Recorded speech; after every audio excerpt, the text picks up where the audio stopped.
20 ans de vieillissement, ça apporte quoi, 20 ans de vieillissement? 20 ans de vieillissement, ça apporte une plus grande profondeur de vieillissement sur les levures dans la bouteille. Oui, c'est pas la même chose que si on sur avait les gardé lits dans les la bouteilles bouteille. dans sa cave. Si on avait dégorgé la bouteille, si on l'avait conservée à la maison, on aurait eu un début de vieillissement oxydatif, parce qu'au moment du dégorgement, il y a de l'oxygène qui rentre dans la bouteille, puis ensuite il y a des échanges qui se produisent avec l'atmosphère extérieure, bien sûr.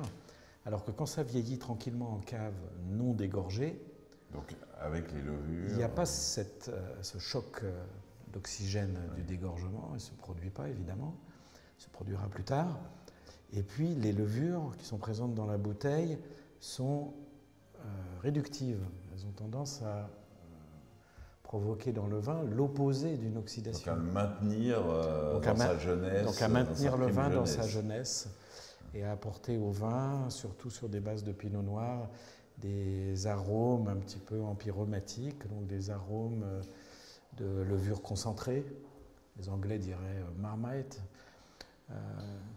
également des arômes fumés ou grillés qui sont très typiques de l'évolution sur levure des pinots noirs, qui sont des arômes qui ajoutent une dimension supplémentaire au vin. Un millésime qui est riche, qui est très aromatique, qui a pris beaucoup de profondeur et qui justement se prête très très bien à ce vieillissement sur les levures parce que ça encourage cette dimension naturelle de goût profond, un petit peu réducteur qu'a tendance à avoir le 2002.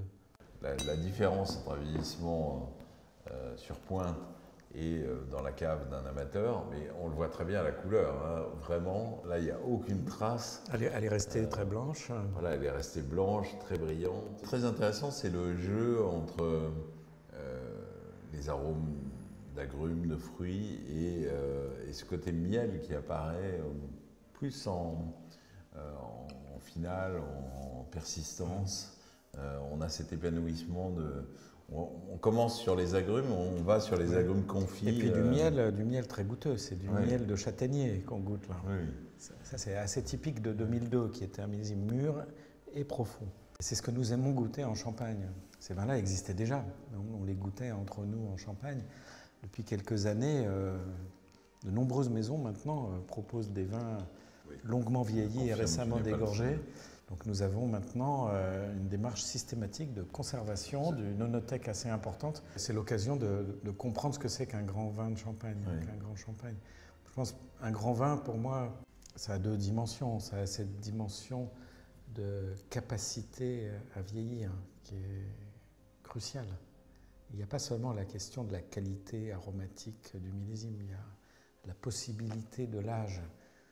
C'est à ça qu'on reconnaît un grand vin.